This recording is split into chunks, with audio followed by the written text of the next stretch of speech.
هو مال سايب؟ انت تعوزي صوابعك وتملسي على وش الفطيره مش تغرفي.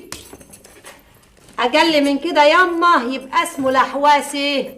وبعدين هو حد غريب اللي هياكل منها يما؟ انت هتعديني عليا يا بنت.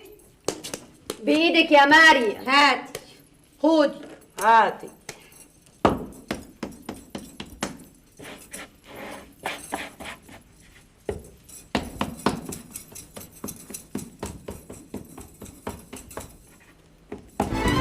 لا اهدي بقى اللي اسمها لحواسي. انت بتقطعي من جدتك يا بنت.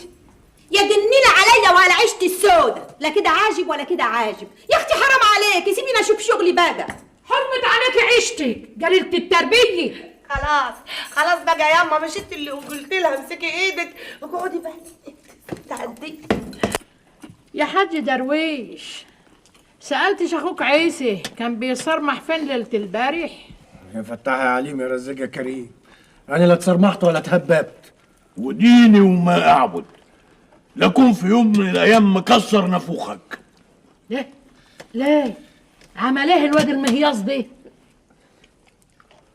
ربنا ستر يا حاجه، كان هيوجعنا مع دار البكروه. البكروه؟ يا مصيبتي، الناس النمرة اللي بيحبوني. ايوه ياما، بسلامته كان عامل نفسه عفريت. طلع للحاج ابو بكر وهو داخل الجامع يتوضا عشان يخضه. من حسن حظي كنت باخد لجنه عند حماده الحلاج. طلعنا نجري على الزعيق، لقيته ماسك في خناقه ومش عايز يسيبه، مصمم يوديه للعمده. اترجيته يسيبه وكلته قلمين على جفاه. بره منك يا دي الولي، اني خلاص حطيت صوابعي ال10 منك في الشد. بعد ما تخلص اكل تاخد الجمل وتطلع على ميت الديبه، تساعد الحاج سالم غنيم في نجل شوار بنته لعريسها، تنجطه بشوار راسه وتسلم عليه. ميت الديبه؟ ايه فركه كعب، فركه مخ، كلمه زياده مش عايز. الحمد لله الحمد لله.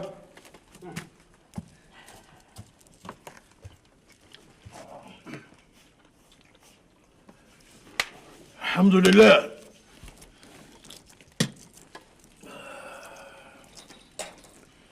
سوقك فين يا صادق؟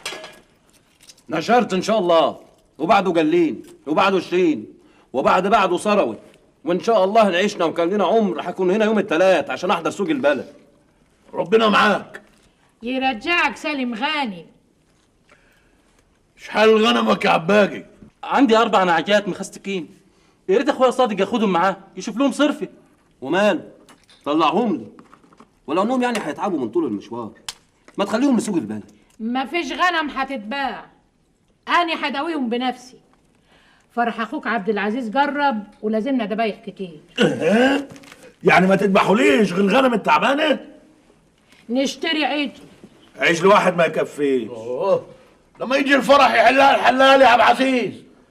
يسويها ربنا. النهارده عايزين غدا الانفار بتوع العزيز. أخوك طاهر هيلحقك بيه عند أذان الظهر. هات لي يا ابني كوبايه شاي خلينا نتكل على الله. ايوه انا جاهز اهو. شاي اهو. بصراحة ربنا